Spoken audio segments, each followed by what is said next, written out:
I'll answer the question. You want answers? I think I'm entitled. You want answers? I want the truth! You can't handle the truth. And it's time to jump into DraftKings. Go to DraftKings today at DraftKings.com. Golf, NASCAR, soccer, you name it. And of course, Major League Baseball, basketball, hockey, and football. Go to DraftKings.com. Listen to the Armchair Quarterbacks for DFS advice all year round. You're listening to the Armchair Quarterback Show. We're here weekdays. Drive time? Find the Armchair Quarterback Show on Facebook today.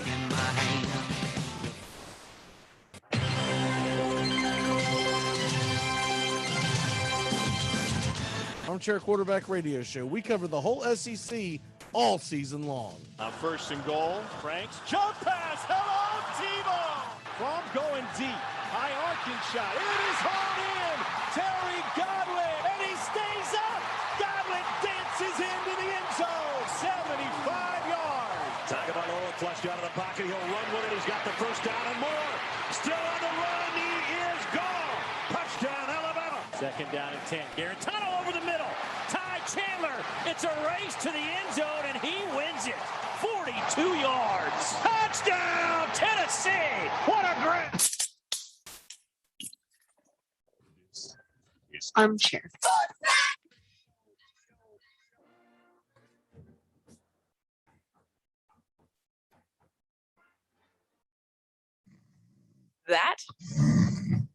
That's the sound of NyQuil Severe hard at work. NyQuil Severe is the best sleep with a cold medicine. No tossing and turning, just rest and recovery. So you're ready to take on tomorrow. For powerful relief of your worst cold and flu symptoms, try NyQuil Severe. The nighttime sniffling, sneezing, coughing, aching, stuffy head, best sleep with a cold medicine. Use as directed. Keep out of reach of children. Make sure to listen to the Armchair Quarterbacks. Drive time. Armchair Quarterback Show. Good enough for us down here in the bayou. Go Tigers and the Armchair Quarterbacks.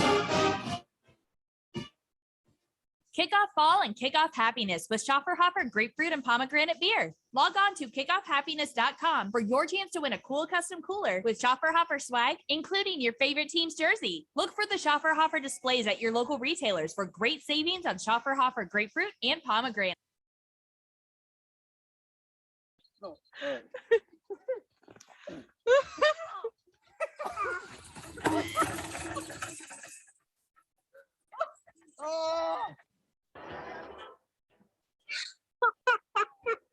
We have been hoodwinked, bamboozled, and flat out deceived. There's something kind of about a kid that's never played baseball. But what the hell, boy? Make sure to listen to the Armchair Quarterbacks. Good enough for us down here in the bayou. Go Tigers and the Armchair Quarterbacks. It's morning. Yes, and what a lovely morning. Allegiance to the flag of the United States of America and to the republic for which it stands, one nation, under God, indivisible, with liberty and justice for all. I'm a rapper from the hood called Lil Macy, but my TikTok name's Young Glock, like Glock, because I always keep a Glock, because I'm a real shooter in these streets. But that's my rap name. But my hood name that all my homies on the block, in the gang, in the hood, we call me, is Tyrone, because that's my real name, Tyrone. Armchair. CBS Sports Radio. You're listening to the Armchair Quarterbacks on CBS Sports Radio, #1 sports station. Good morning, and this is your Armchair Quarterbacks Sports Flash. Thank God it's Friday, and thank God we've got day baseball. The Cubs are at home against the Royals today at 2:21 pitch. Zach Davies versus Brad Keller. At At 7:05, the Atlanta Braves take their turns against the Baltimore Orioles. They're in Maryland all weekend. Max Fried versus Keegan Aiken in his ERA north of 8. The Yankees ought to have some fun of their own in the Bronx as the Bombers host the Twins. Nestor Cortez is on the mound. White Sox and Rays. Patino versus Giolito, the possible matchup. Rangers are in Boston all weekend as the Red Sox go to climb back into the race, and Chris Sale on the hill. Pirates and Cardinals, 8:15 Eastern. Bryce Wilson versus John Lester. The Tigers and Blue Jays, it's Tyler Anderson versus Robbie Ray, and the Angels are at the Indians at 7:10 Eastern. The Marlins will be at the Reds at 7:10 as well. Sonny Gray is expected. With the Astros hosting the Mariners, Kikuchi versus McCullers. And the Nationals are at the Brewers. Josiah Gray, the rookie phenom, versus Freddie Peralta in Milwaukee, who's taking the league by storm. The battle for the number 1 pick in the draft, the Rockies are at home against the Diamondbacks. Giants are at the A's at 9:40. The Battle of the Bay begins with Sean Manaea on the hill. And the Mets are still in La La Land. They'll face the Dodgers. Cookie Carrasco versus Max Scherzer. And the Philadelphia Phillies, they've got their hands full themselves. They're in San Diego to face Joe Musgrove. Got a couple of games in the National Football League. One on ESPN, it's the Chiefs and Cardinals. Should be somewhat of a fun shootout as week 2 ought to be the dress rehearsal. Bengals are in Washington to take on the football team. It's on the NFL Network. On Saturday, you've got the Falcons are at the Dolphins at 7 o'clock, while the Titans are in Tampa Bay to face the Buccaneers. And at 8 Eastern, Texans are at the Cowboys for the Battle of Texas. And at the same time, you'll have the Colts facing the Vikings. The NFL Network begins their coverage at 1 o'clock. It's the Bills at the Bears.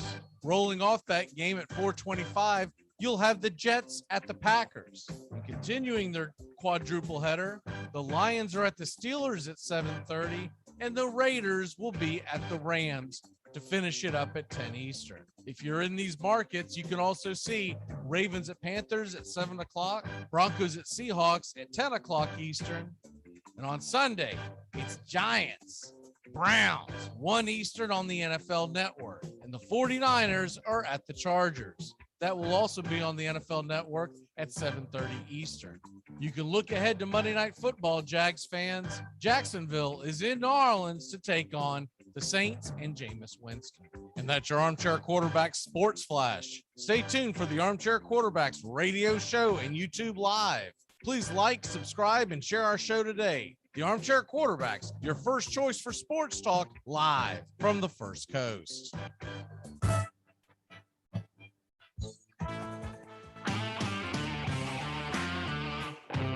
Get ready for fantasy football. Your draft is just around the corner, and the Armchair Quarterbacks have you covered. It's the Handicappers, Saturday mornings, 10 a.m. Eastern to noon Eastern. Mock drafts, cheat sheets, sleepers and busts. It's the Armchair Quarterbacks Handicappers on YouTube Live. We'll give you everything you need to dominate your leagues. Watch the Handicappers Saturdays, 10 a.m. to noon Eastern Time, because getting ready for your fantasy football draft is more important than whatever the hell you're thinking about right now. Good morning. It's time to wake up, y'all. You're listening to the Armchair Quarterback Show. We're here weekdays on CBS Radio, YouTube Live, 8 a.m. Eastern, 7 Central, 5 Pacific. The Armchair Quarterback Show, your first choice for Southern Sports Talk. Good morning, Mr. Justin Waller. Good morning. I don't know much, but I know one thing. Braves country would like to extend a thank you to the Arizona Diamondbacks for bottling up all their winning baseball and applying it towards the Philadelphia Phillies. Thank you. Hi, I'm Mac McGinn. I don't know much, but I know one thing. Watching Cam Newton and Joe Flacco, the first part of that game last night, that must be what it's like to watch the senior PGA Tour. I know what I think. I think you're gaga over this day. She's twisted you around her little finger, and now you're willing to sell me and Elaine and whoever else you have to right down the river. And what about you? Trying to bilk an innocent bystander out of a family fortune built on sweat and toil, manufacturing quality O. Henry candy bars for honest, hard-working Americans. You're just out for sex. You're just out for money.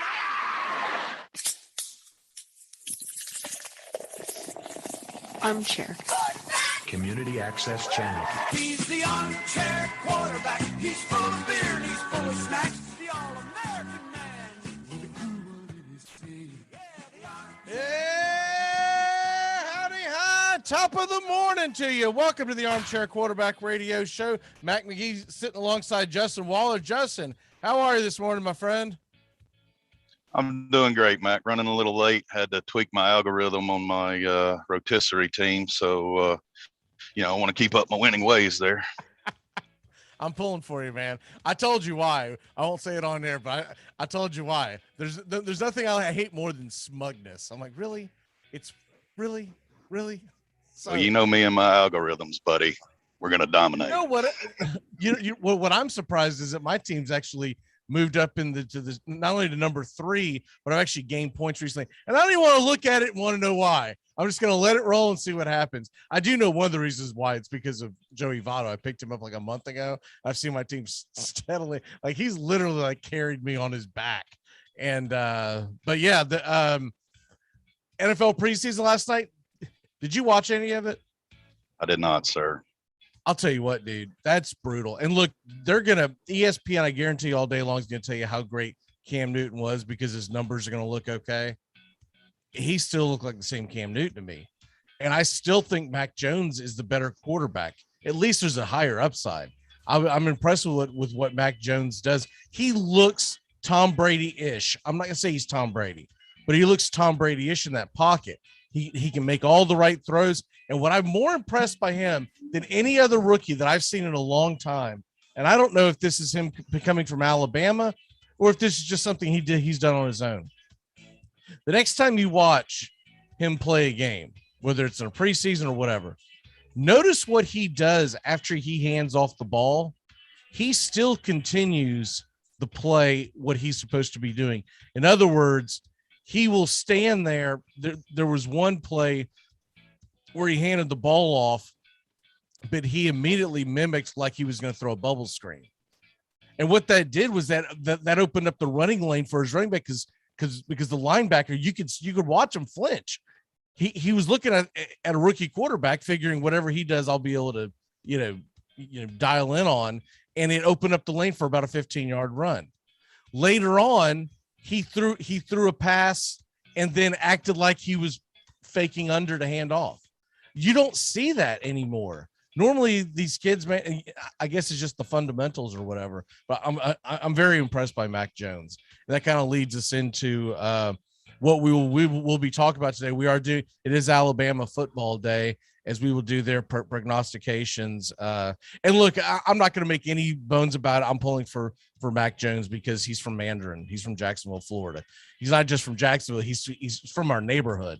I've never met the kid or whatever, but call me a homer or whatever, but I just think it's pretty cool when you see a young kid like that who, as far as I know, has never done anybody wrong and never done anything wrong on or off the football field.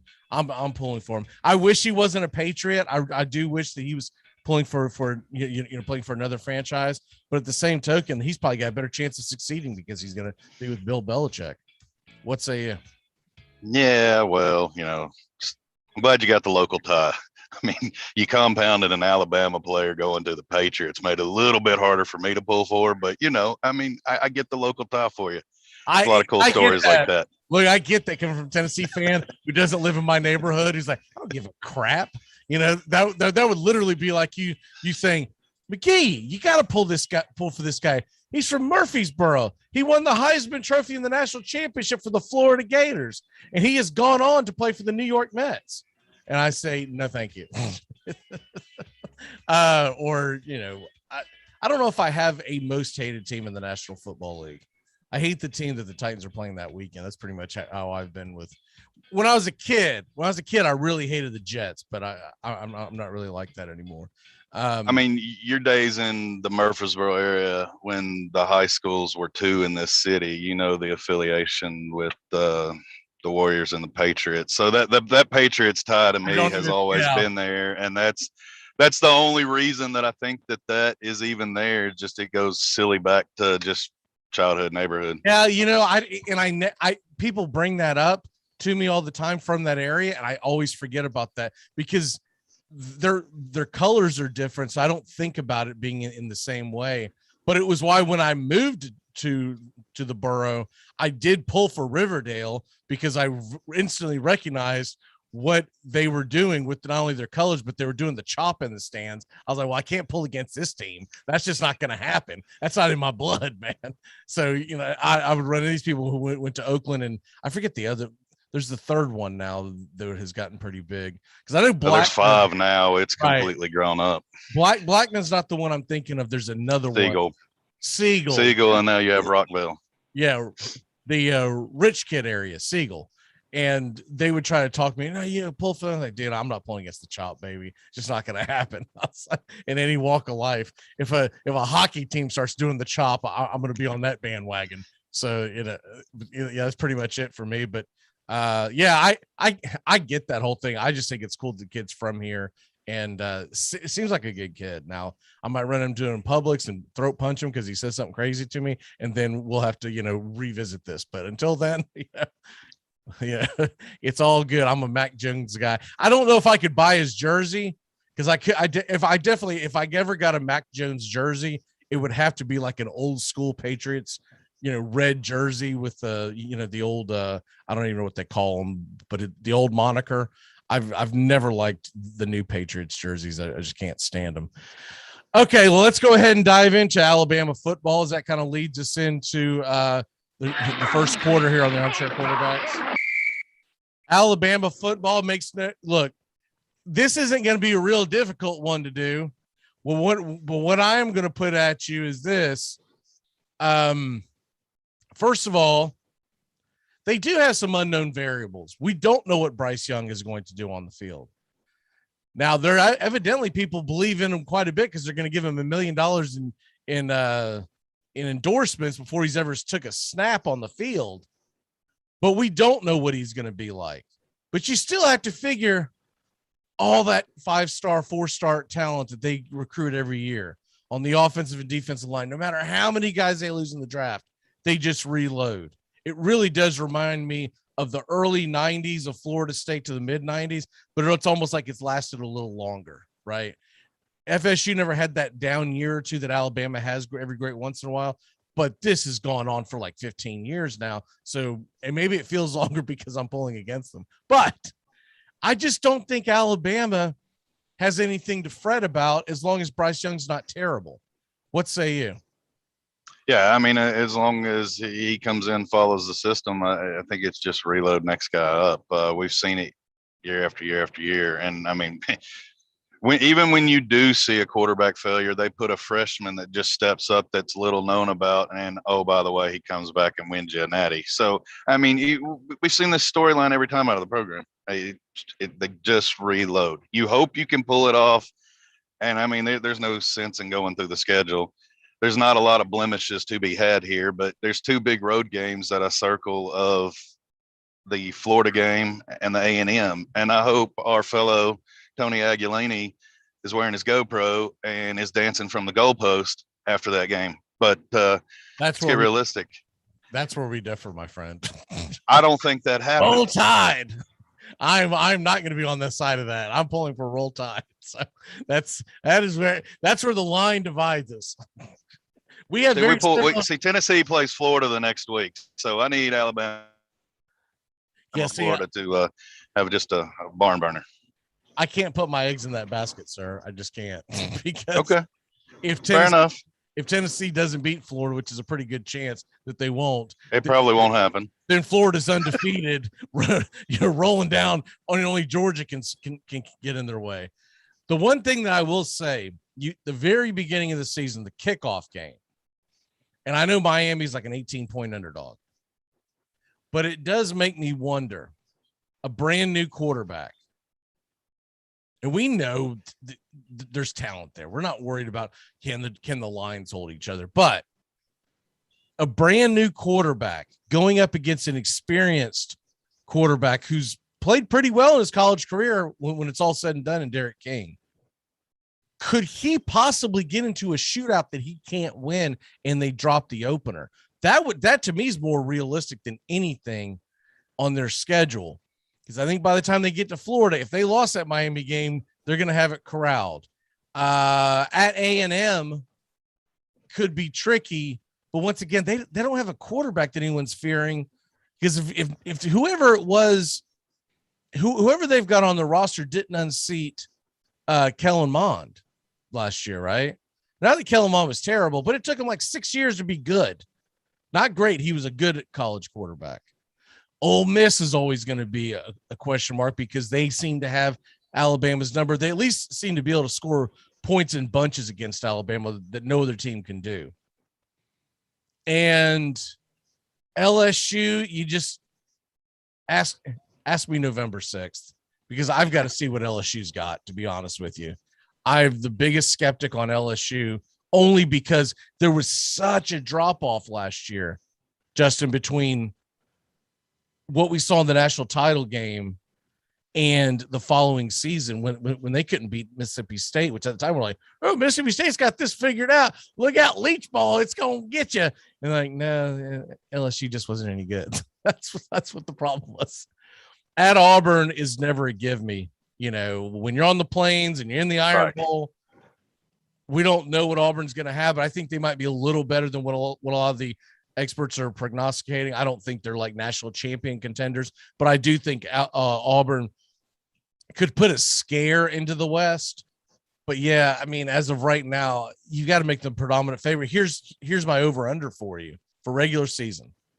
Does Alabama over under 11.5 wins? In other words, do they go undefeated, or is there a team that's going to sneak up and get them?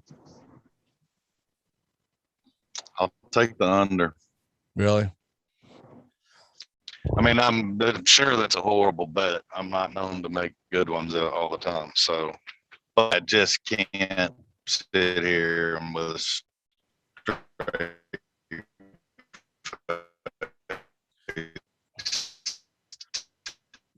Your audio is kind of dragging on us. I think what you're saying is you take the under because the chances are pick them to be undefeated. But out of the three, I hope somebody gets them. This is really, really spotty. Hold on a second. Try dipping out and then coming back in. So I'm going to go with the over. And the only reason why I say that is Alabama's just so damn consistent. Now, I do wonder if there's going to be some kind of drop off. If they did just win the title. So when you win the title, there's got to be some complacency. That's the only chance that anyone in college football has with this is Alabama complacent? Are they energized to go out and win their 47th consecutive national championship or whatever the hell it is by now? Or are they just as fired up as they have been? Letting Justin back in. That's the biggest question I have, is whether or not that complacency could get in the way. But Justin laid it out, and I believe that Florida could be a stumbling block. It is in Gainesville. It's in the swamp. It's a 3:30 kickoff, September 18th. It's about as big as it's going to be. And the other thing would be the Miami game. And then somewhere along the line, you wonder, in the gauntlet of playing Ole Miss, of playing Texas A&M, LSU, Auburn, can they stay undefeated? So I kind of see where Justin's going with this as far as staying undefeated. I don't know why it shows that he's in here, but I don't see him. Justin, are you there? Okay. I think so. I don't even really know anymore. Okay. I see you now. Okay. But you hit the nail on the head. That's exactly where I was going. I got to lean with the under on that. The probability are I like the 12 chances that I hit on one of them. Right. I have a hard time going with the under because they're just so. And the problem is the teams that I figure had the best chance of beating them, I see major flaws. As much as we're talking about, does Young have it to go undefeated with Alabama? Well, what is Emory Jones going to be at Florida, right? And then Bo Nix and Auburn. We've all seen him implode. You know, I'm pulling for the kid, but I can't see where I'm going to. I've never seen Bryce Young play, and I think he's probably a better quarterback than Bo Nix. That's where I'm at on that, right?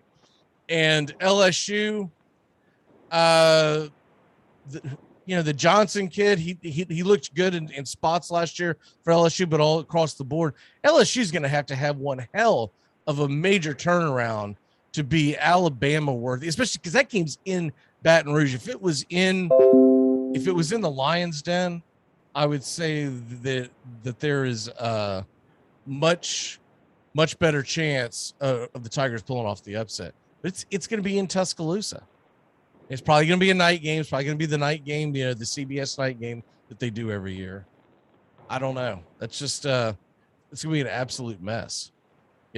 If LSU's not firing on all cylinders and they go into Tuscaloosa thinking that they're going to upset Alabama, I fear that it's going to be more of like a 35-9 game than it will be what we hope for, which would be like a 24-22, gut wrencher. But Alabama, I wouldn't be opposed to a 9-6 ugly game just because I think that's what it would take for LSU to win. Fair enough. That LSU defense is going to have to be much more elite than it was last year, because last year it was a sieve. And I could see the A&M game being more like that. That game is in Texas. They are going to be leaning on that defense, which is not what you think of when you think of Jimbo Fisher-led teams, but their defense is supposed to be one of the best in the country. And the Tennessee game, look, that's one of those games that if Tennessee pulls off that upset, they snuck up on them because it's in Alabama. It's weird that it's not the third Saturday. They've got it as the fourth Saturday this year. But we all know traditionally the third Saturday of October, regardless of the records, these two teams still look at that as something special. It's going to be difficult to sneak up on Alabama, especially when it's in Tuscaloosa. It's not, but I mean, we've had our neighbors for the past 15 to 20 years getting to celebrate, and damn, I can't wait till we do get that sneak up on them. That's going to be a night. It won't be this year, but maybe one day. We're still rebuilding, baby. Still rebuilding. So we'll be doing our playoff predictions. We'll be doing that with you on a week from Tuesday, I guess is when it falls on, because programming note, we won't have a show on Thursday. I don't foresee a show on Friday either because we're going to be in Nashville, and I don't know how the hell that would work. If we do, it's a pop-up show. It's not something we're planning. So Thursday, Friday, all the way through Labor Day weekend, we won't be here. So we're going to do the college football predictions with Justin a week from Tuesday. We'll wait to do the NFL predictions after I get back in town and everything. But as of right now, you've got to be heavy favorite to put Alabama in the playoffs, right? Absolutely. I would. I mean, I can't think of anything you would. What about would national? Let me put it this way. What about national championships? Do you take Alabama or do you take the field?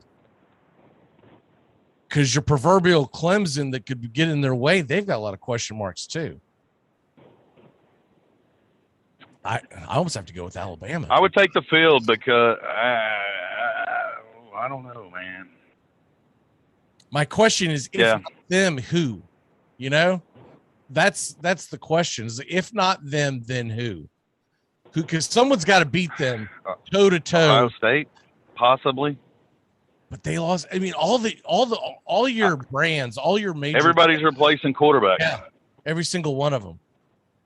And I can't put my money on Oklahoma because we know what they do. That's why I think it could be a field year because everybody of the big leagues is coming back. I mean, honestly, if I had an all-around team, I think could be a dark horse out of the Big Ten would be Indiana, with them getting their quarterback back and healthy after the injury he had. So, yeah, I mean, I think all of them could be upset in some way, but which one it is, I can't look at the SEC and say, oh yeah, this is the team. I really think. I mean, I'm like you. There's a lot of things lining up that.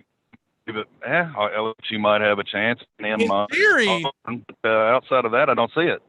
In theory, I like Georgia, but hell, they could lose the first game of the season because that's a daunting test to have to play Clemson in North Carolina.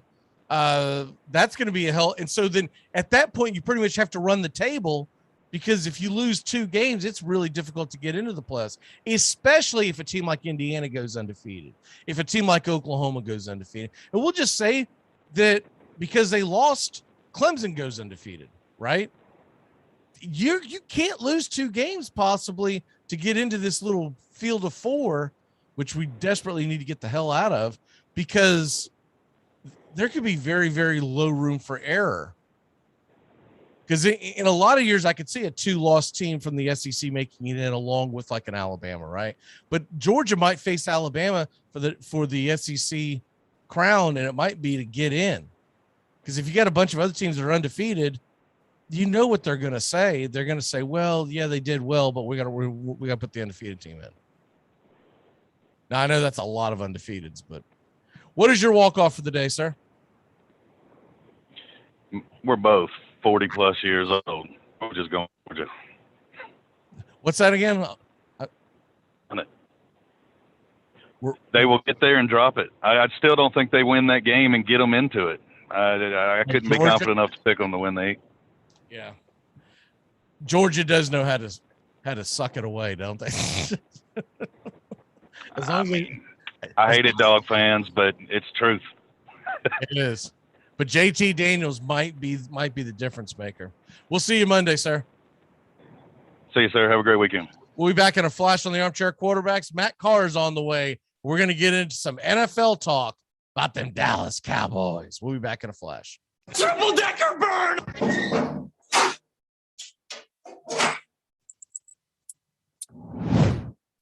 We are live from the Orange Bowl in Miami, Florida.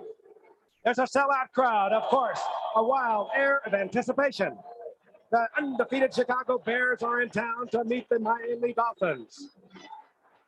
There have been 3 undefeated teams in the NFL over the years. The Bears have a pair of them.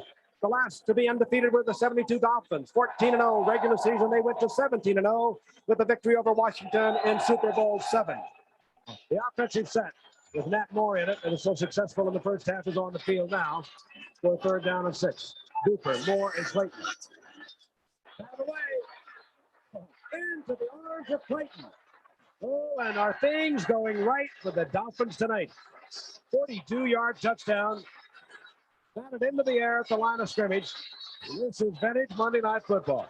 Dwight Stevenson remains the center, even though in pain with the right shoulder injury for the Dolphins. Marino gets the pressure, but he gets it to Nat Moore. And there are quarterbacks who bring magic to a football team. McMahon is a type of quarterback, a Bobby Lane, if you will. Pardon me, Joe. A Joe Namath, if you will. Final seconds ticking off. Bears will not go undefeated, but they have put life and a spark into football in general and Chicago in particular. What a victory for the Dolphins. And Dan Marino reigns supreme once again. Tonight will wind up with 121 yards.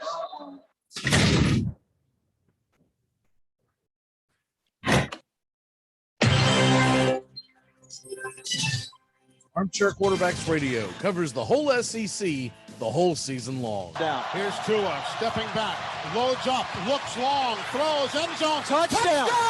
Alabama! Devontae Smith! Touchdown, Alabama!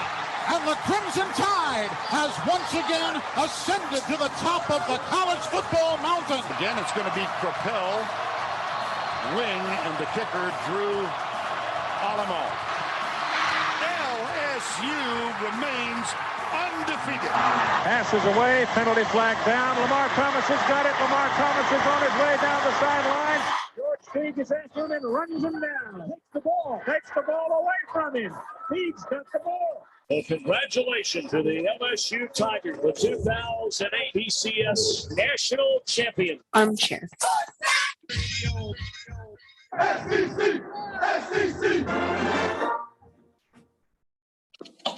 Oh, please, not the Ashbys. Family emergency. Apparently it's so urgent they didn't even have time to think of a plausible excuse. So where does that leave us? Well, let's see. We have a third-rate caterer with a record. 2 lushes. A couple who think we're both nutcases. Argentine wild child and Roz. Dinner is served. Armchair. Community Access Channel. It's like people only do things because they get paid. And that's just really sad. Look, you can stay here in the big leagues and play by the rules, or you can go back to the farm club in Aurora. It's your choice. Yes, and it's the choice of a new generation. I've been hoodwinked. I've been bamboozled. Left for dead. Good morning. Welcome back here to the Armchair Quarterbacks, as we tell you 1,000,001 reasons not to drink and drive. I remember what I was drinking that night of the incident I'm talking about. It was Diet Mountain Dew and 3 Olives vodka. 3 Olives, man. I've not heard of that in a long time. I'm assuming it's still around. I don't know. I don't drink it anymore, but I remember I was heavy on that stuff. Was that it? Yeah, it was 3 Olives. Yeah. Yeah, I think we found a couple of flasks of 3 Olives vodka laying around the old restaurant that you had hidden here and there. No, Skull. Skull. Okay. Those are the rough days. That's when you take the pay cut from server to manager. Like, exactly. Like, I can't afford anything anymore now. But at least I don't have any. Wait a minute. I don't have any perks. I don't have anything. We're gonna pay you a lot less, but you're not gonna get health insurance either. Wait, what? But you also get more hours. Yes, and you will be expected to answer the phone at any damn time. Just it was a well-oiled machine. Yeah. What? Jesus. Well, we'll talk about that off air. I'm trying to think of what that management staff was by the time that you became manager. I can't remember who was what and what was who, but I was long gone by then. But I heard people talk about them finding things of olives stashed all around. I mean, vodka stashed all around the damn restaurant. I had one bottle of vodka stashed in the office. So anything else is allowed. So. Well, they found it and it became legend. Okay, so here we go into the National Football League. We're going to do Gators next week for you, by the way, because we obviously won't be here 2 weeks from today, because 2 weeks from today I'll be in Nashville. And if we do a show, like I said before, last hour break, it's going to be a pop-up show. I'm not planning on it because I don't know what my wife's got planned and whatnot, and I got to juggle that around. We'll probably have something dropping, but it won't be a live show because I'm looking at the calendar as we speak on what I have to get set up. But the Dallas Cowboys in 2021, I feel like we had to do this. And the biggest question, I kept putting it off because we want to know about Dak, right? And what is your gut feeling as someone who's followed? I know that you watch more Titans now than Cowboys realistically, but you grew up a Dallas Cowboy fan. What is your gut reaction when you see this stuff about Dak? Do you think he's going to be okay? Or are you worried that this is going to be an injury, that he's not quite over and that they're rushing him back? Well, I think, and I told you this and everybody this, like we should not have signed him to what we signed him for. I'm not saying he's a bad quarterback. I think he was in the right place at the right time money-wise. So I guess he earned that money. The injury, I mean, give it time. I mean, I have them going 12-5, so I still believe that he's back. So I still believe the 12-win team. But yeah, you don't want to see that first game or 2 weeks before the season starts. You don't want to see your money man hurt. Because there's a big drop off if it ends up being Garrett Gilbert. Correct. I don't feel like that they went into the season with a strategy, right? Yeah. So that kind of concerns me there. They will play. Is that tomorrow? Yeah, tomorrow night they're going to play the Texans. So if they don't look good in tomorrow night's game, I'd be worried as hell if I'm a Cowboy fan, because I think the Texans are not just the worst team in football; they might be the worst team in the National Football League in 5 years. Like if Deshaun Watson is not the starting quarterback, that is a train wreck waiting to happen. Right. I don't even know who their quarterback is if it's not Watson. Well, they don't even know because they haven't realistically addressed it. I mean, they got some guys in camp, but as far as like who they would actually go to, that's a loaded question. But the thing about him is the NFL has not put any suspension on him yet, which I find very, very strange, because they've done it before with just allegations with Antonio Brown, right? So it's really strange that they wouldn't do that.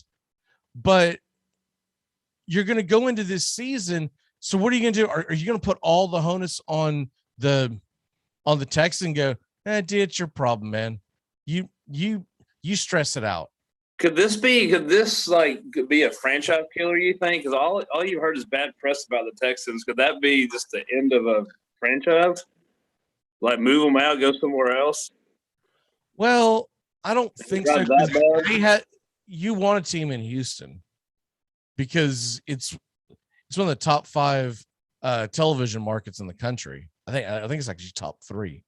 So you want a team in Houston, but when you look at what they've got on the team, I mean, look, if it's not Deshaun Watson, it's going to be Tyrod Taylor, I would think. Yeah. And then guess who it is if you decide, well, Tyrod Taylor doesn't have it anymore. Guess who's sitting in line? We might have a Jeff Driscoll sighting. Yes. He's back, baby. They did draft Davis Mills, which people are high on this year, but you're not going to you throw a rookie out there, you're just trying to ruin your draft pick. It just seems like everything you hear in Houston, not even talking about Deshaun Watson, even before all the allegations, people were coming off, they were retired saying how bad it was to play there. People were trying to get traded. People just don't want to go there. And especially if Tyrod Taylor is your go-to guy, you ain't getting anybody there. They've got the 2016 All-Star team in their backfield with Mark Ingram, David Johnson, and Philip Lindsay. Oh, and by the way, in passing situations, Rex Burkhead is there. Let's go, Rex Burkhead. Let's go. Man, I didn't realize they were 4 deep. It's so bad that their receiving core, I'm looking at their depth chart right now. They don't have anyone listed for their third wide receiver. Burkhead, you just said it. They have Brandon Cooks and Nico Collins, who's a rookie. And then the third string or the third slot receiver, they have nobody listed, but they do have someone listed in that position for the 5th string, VC Jordan. But VC Jordan's good enough to be the 5th string guy on that team. But he's not good enough to actually be in the slot. Chris Conley and Anthony Miller are the other 2 guys that would realistically be there. Yeah, what that tells me is that whoever's in charge of updating this depth chart has abandoned the Houston Texans. Like, terrible. Who cares? You know, but anyways, enough of the Texans. But if they don't look good in tomorrow night's game, I'd be concerned if I was a Cowboy fan. And I don't believe Dak's going to play. No, you won't see him for the Thursday night game, I would assume. That's what I assume. And I still think that's very, very sketch to go out there and put a guy who hasn't played in a year and get some of the rust off him. I get it, man. The guy's been a phenomenal quarterback, and maybe he will be okay if he doesn't play. But that concerns me going into the season my starting quarterback who missed all of last year is not at least taking at least 1 or 2 series throughout the preseason. Right. And your first game, you're opening up against Tampa Bay defense. Exactly. You're going to be on the road in Tampa. Tom Brady he's been working on this game plan since, February 17th. And so there's just, I mean. Yeah. I did not have that as a win for the Cowboys. You don't? Are we betting? It's a lock, Jerry. It's a lock. He's a mutter. Right. They're going to start off at the Bucs and then go to the Chargers. Well, okay, yeah, they get 10 days off, but you got to go to California and play. Okay, so that's not helping anybody. They'll come back and they'll be Eagles and Panthers. Where do you have them after those 4 games? 2-2. Okay, I can see that. They'll come home and play the Giants. They're at the Patriots. They're at the Vikings, and then they come home against the Broncos. Where do you have them after that? How many more games was that? I have them at 5-2. I have them all the way to 7-2. Honestly, you have them 7-2 in the first 9 games. Okay, so that would take us all the way past the Chiefs game. So they're 7-2. So they're 2-2, and they're going to win at the Patriots, at the Vikings, home against the Broncos and Falcons, then at the Chiefs. No. I have them losing to the Chiefs at 7-3. Am I reading that wrong? Okay, yeah, that's okay. So we'll start again from there. They're 7-3, and they'll go and play the Raiders, at the Saints, and at Washington. I got 10-3. All right, and then 4 more games at the Giants, home against the Washington football club, whatever the hell they call themselves, the Washington Guardians, and at home against the Cardinals, and then at the Eagles. So the fit, I have them 12-5. I have them. Wow. They'll split, and that's saying there's a healthy Dak, and I'll say they'll sweep the Giants and split with the Redskins, but I mean it all depends on Dak and defense. I mean our defense is terrible. I think the Eagles are going to be absolute trash. By the way, like everyone's got these high hopes of the Eagles, and they didn't miss the playoffs by much. Well, okay, there was no Dak Prescott, and Dwayne Haskins was the quarterback in Washington.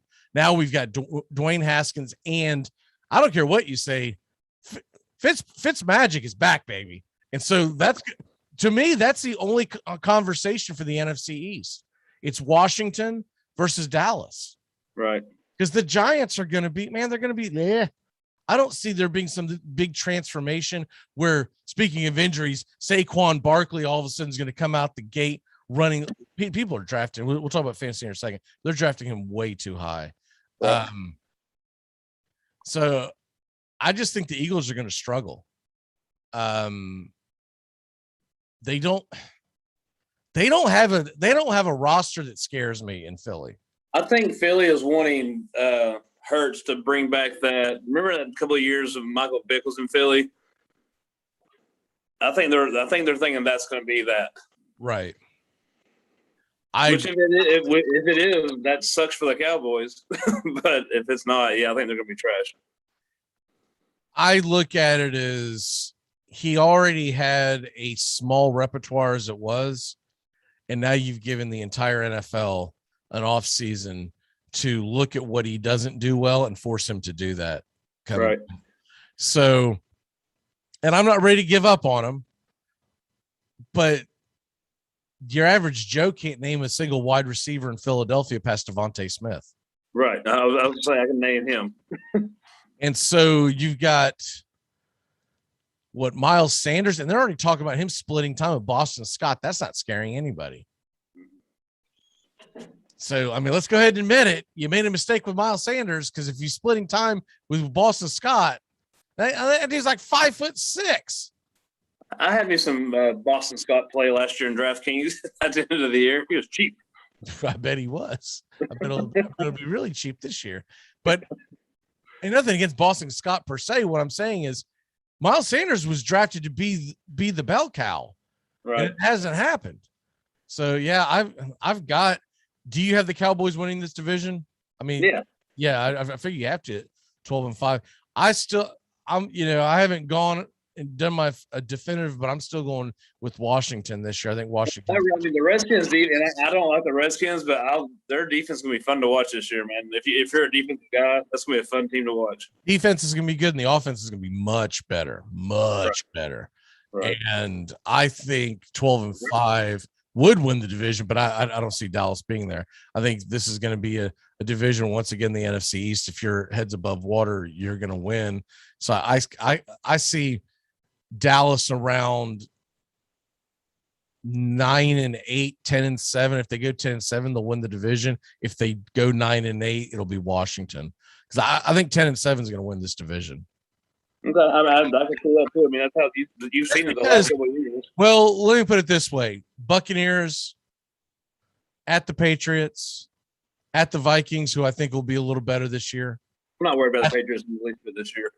At the Chiefs, well, by the time they play the Patriots, Mac Jones will be the starter, so it'll be a much different team. At the Chiefs, at Washington, the Arizona series, the Arizona game. I wouldn't worry about the Saints as much. I think the Saints are going to be bad, but I think, and plus, if Dak isn't Dak, and it takes him 3 or 4 weeks to get ready, the Chargers is a tough game.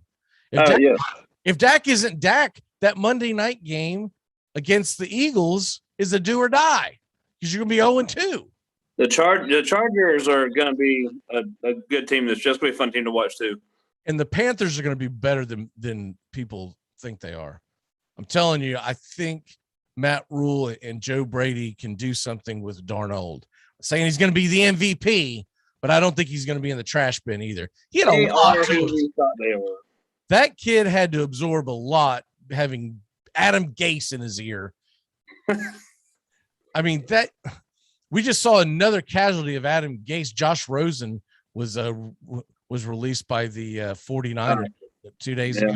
I was rooting for him, man. On that big quarterback draft, I was rooting for him. He did not, because he was so pissed he went so high in the draft. He's like, I want to show everybody. I was like, yeah, man, show them. That kid needs to swallow his pride and go play in the Canadian Football League. I think he can have a career, because his game was very inducive to what they do in the CFL. I think he should do it. It's what Johnny Manziel should have. Johnny Manziel could have been a star in the CFL, but he got full of himself and probably pills and whatever the hell else Johnny Manziel got into. All right, well, let's go ahead and switch over to fantasy football a little bit. A week from tonight is our YouTube After Dark draft. So everyone's gonna be able to watch that. We're gonna turn it on YouTube. Everyone can join in. And I'm not going to host that like I typically host a show. We're just going to let it roll. It's going to be fun, because have you ever been in a auction football draft? No, and that's my auction. My first auction was last year in the NBA, and I've got to do a lot more research on that. I would strongly suggest doing several mock drafts in auction alone between now and Friday. Right. Because it's so different, and you've got to look at and this is what I would do if I were you, because auctions don't take that long, but they will take a little bit of time. But you can't do it on your phone. Like, I know you're married with kids, so you can't just go, all right, guys, Sundays to myself, I'm gonna break. I need 9 hours to get prepped. But you can play around on your phone. What I would honestly try to do is go at it a couple of different ways. In one of them, I would strongly suggest be the dumbass and see what it does to your team if you go in and you get the high paying guys, like 2 or 3 high paying guys off the jump, and see what it does to your team. Okay. Right. See, would you like to have that? Would you like to have the McCaffrey and go get another big name running back and maybe a big name receiver? Because then you're going to have very little money to do the rest. And then to do the opposite, sit back and see what your team looks like if you wait until several picks before you ever pick up a guy and let them waste their money. And get some good, cheap mid B players. Right. And then, of course, then I would do at least a third one where I did a little bit of both. I went and got a really good guy. Like I went and made sure I got a Cook or a Henry or McCaffrey, but then I sat back and waited for the rest. So if you don't, it's going to be a long year, man, because you just really, you really want to look and see what you can do. There's always one jackass that auto drafts, and that guy's team's always ruined. So we'll see what happens this year, but because we all know you're not in the room, so we'll jack up the price and let you have the guy. That's next Friday night. A week from tonight, yes. A week from Oh tonight. hell, that's gonna be ugly. Because I will be at a barbecue competition with Steve and PJ and Richie. It's gonna be ugly. 7:30 your time is the And I'll be up golfing all morning and then poker. Oh wow. Oh yeah. We already know who the auto draft guy is gonna be. We might need to get Lacey to tag in on that after dark. But yeah, I'm looking forward to that one. I put it on a Friday night so no one have to work the next morning. So it'd be a lot of fun. But yeah, hey, that'll be fun just to have. I mean, I'll have a good a unit to help me making these draft picks. Drunk barbecue falling out of their mouth. You gotta make sure you get the kicker. Don't let him just get that kicker, man. Bucker's a man. He's the best. 7:30. We start playing poker around 10. So I might be somewhat relevant at 7:30. You're gonna end up with a lot of Lions and 49ers on your team, what you're gonna end up with. Exactly. That's gonna be fun. I'm telling you, Kaepernick's gonna make a comeback.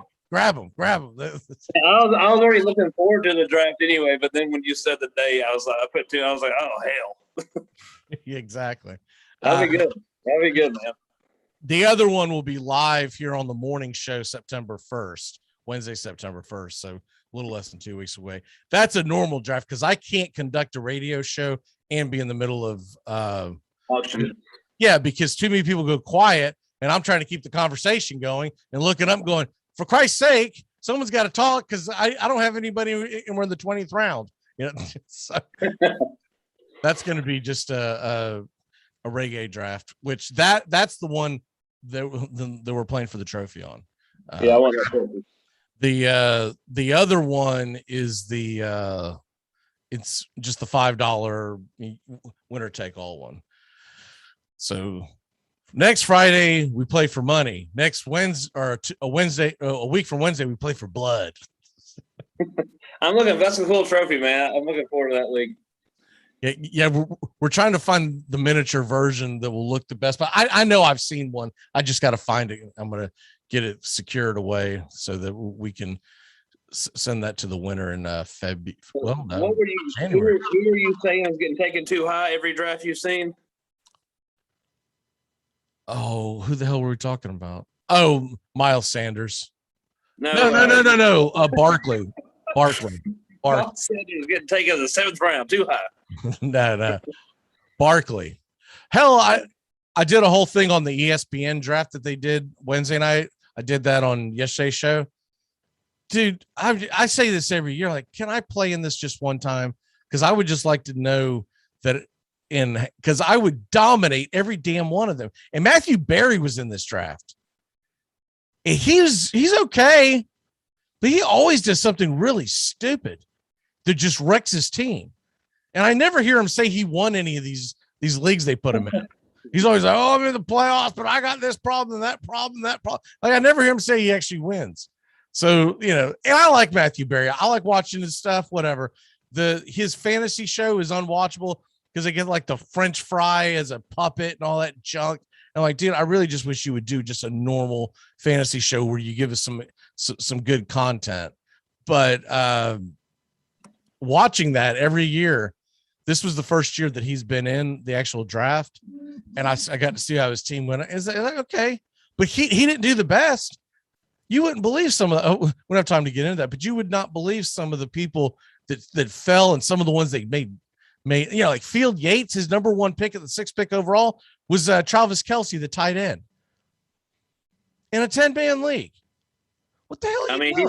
He's going early 2nd round on my mocks. I don't think exactly. He's not a first. You don't pick a tight end in the 1st round. You just don't. But I'm saying what I've been seeing as well is I've been seeing Zeke going too high. Yeah, I think that's who Barry drafted, but I don't have it in front of me. But I can see the argument for going out there making a running back run, but a tight end, dude, he would have probably been there in the second round. But what was the worst about Yates is that not only did he pick a tight end in the first round, he didn't pick a running back until it was either round 4 or 5. He went wide receiver. After like, what are you doing to your team? Because it's a PPR team. You can always find those guys that don't get a lot of yards, a full point PPR that don't get a lot of yards, but they'll make up for it in volume of catches. Right. And these are you're talking about 2 of the guys on their Fantasy Now show, and they've got 2 of the worst teams because I did the grades and I was just like, man, this is Barry. I think actually gave a decent like B- grade too, but Field Yates was terrible. Mina Kimes is trash. She wrecked her team from the jump. I mean, absolutely. I looked at this. I was like, okay, so they just put you in because they want like another girl in there, which by the way, every year, what is her name? She lives in Nashville now. Diana Taurasi. She had one of the best drafts every year. Like, cause this is 4 years in a row that I've done it. They didn't have her in it this year. I'm like, well, that's weird because she's just supposed to be kicking y'all's ass. It must be what that's about. Because Diana Taurasi, she's a reporter for ESPN, but she lives in Nashville. I don't know if it's because her husband lives there, but I know she lives in Nashville because you'll notice that she's constantly covering the Titans. I'm just thinking about the basketball player Diana Taurasi. I was like, why is she on a football? Is that not her name? I thought her name was Diana. No, I would have known that. But I thought Diana Taurasi. I was like, I never heard you root so much for a WNBA player drafting fantasy football. I had to look it up. I'm pretty damn sure that's her name. I think you might have the name wrong, or either that or I'm mispronouncing it. Oh, Rossini. I'm sorry, Diana Rossini. Rossini. My bad. No, I was like, wow, Dave's really in the WNBA. Well, dude, I've got this massive head cold and my brain hasn't worked for like 2 days. So yeah, I'm I've got so much compression. It ain't COVID, but it's. I was just proud of you for opening up and expanding your gates to the WNBA. No, that was a faux pas. Rossini is something. She lives in Nashville. I think she's married to someone who. I think their business in Nashville, but you'll notice she constantly covers the Titans. I know. I know you're talking about. Got it. I think she's originally from the Northeast, but every time she's been in there, she makes solid picks. These other knuckleheads go, oh, well, I really want to go with. I mean, I forget. I'm surprised if Kelsey went first round, Mahomes didn't go first round. No, he wasn't even the first quarterback taken in their draft. Really? Okay. The guy from the betting show took Josh Allen, and then like 2 picks later, which is one of the reasons why I gave her a high grade, like the 5th or 6th round, whatever it was.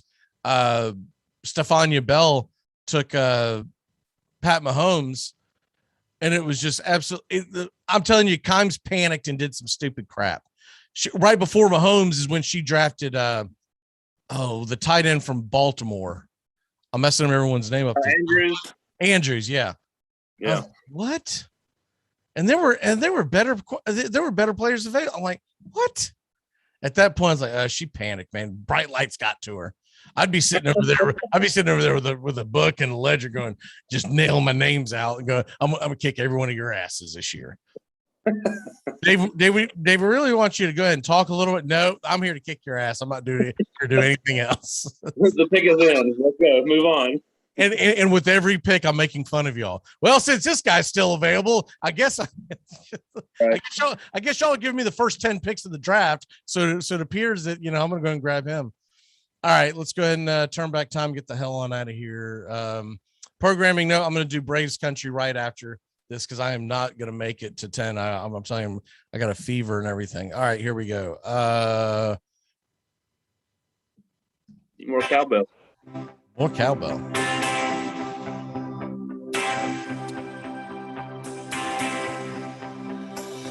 On this date, in 1946, before the start of the game against the Senators at Griffith Stadium, Bob Feller, famous Bob Feller, who was a World War II hero, has a fastball clocked at 98.6 miles an hour using the Army's Sky Green chronograph.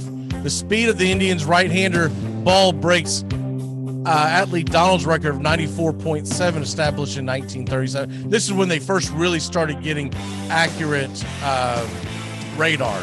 So it was a big story back in 1946.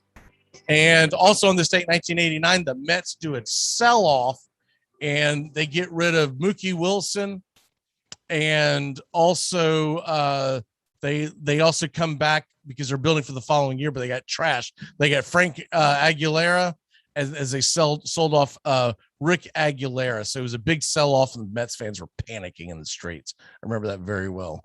Birthdays. It's your birthday today. What does that mean? I guess I'll try to Dead guy. explain that on Grab him this first. day. Let's go with man, they love the cricketers on this. This thing must come from England. Let's go with well, you know what? I'm not confirmed. I'm not sure if that dude's dead or not. So let's not say that. All right. We'll go with the live guys. I thought he was dead, but it's not showing that he was dead. Let's go with, this is kind of a slow day in birthdays, but let's go ahead and go with Todd Helton. 48 years young. Of course, he was from Knoxville, Tennessee. Peyton Manning's backup quarterback before he decided at practice, he looked at it, he goes, yeah, I'm going to play baseball. I don't know what this guy is, but I'm not him. So he went and played baseball, and the rest is history.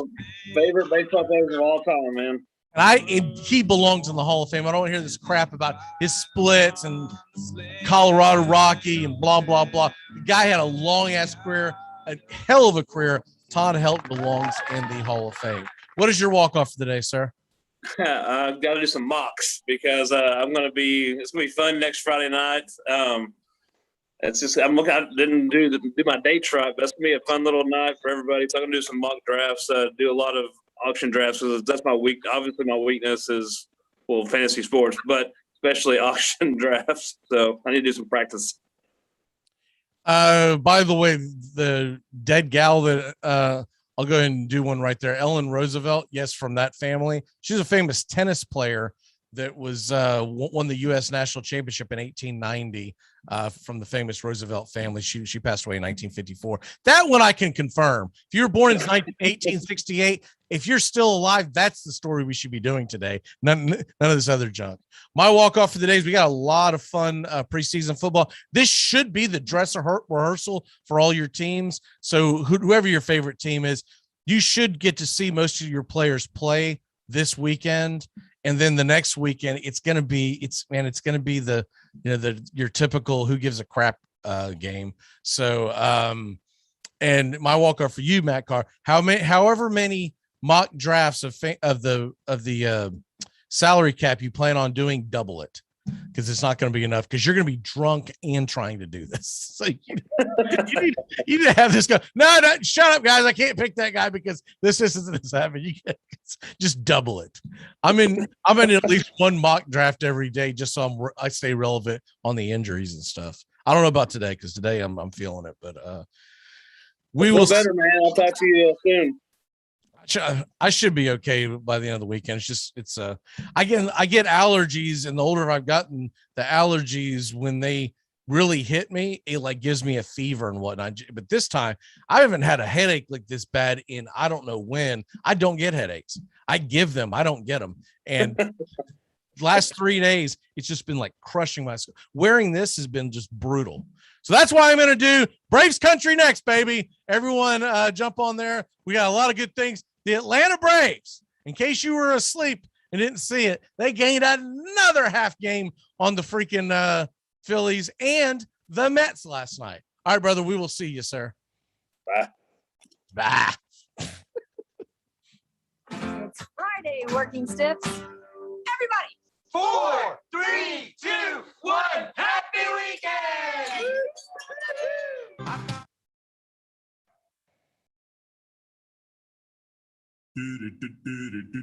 Goodbye, sweetheart, well, it's time to go.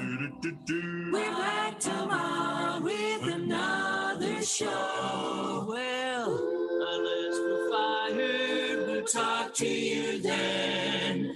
Goodbye, sweetheart. Goodbye. Goodbye. Guys and gals, it's time to go. We'll see you on the next show. Same bat time, same bat channel. Thanks for listening to the Armchair Quarterbacks on these CBS Sports affiliates and catching the show on YouTube Live. We're here weekdays. Find Armchair Quarterbacks on YouTube Live today. Please subscribe and share and take us everywhere you go. The Armchair Quarterbacks, your first choice for Southern sports talk, live from the First Coast. Gonna get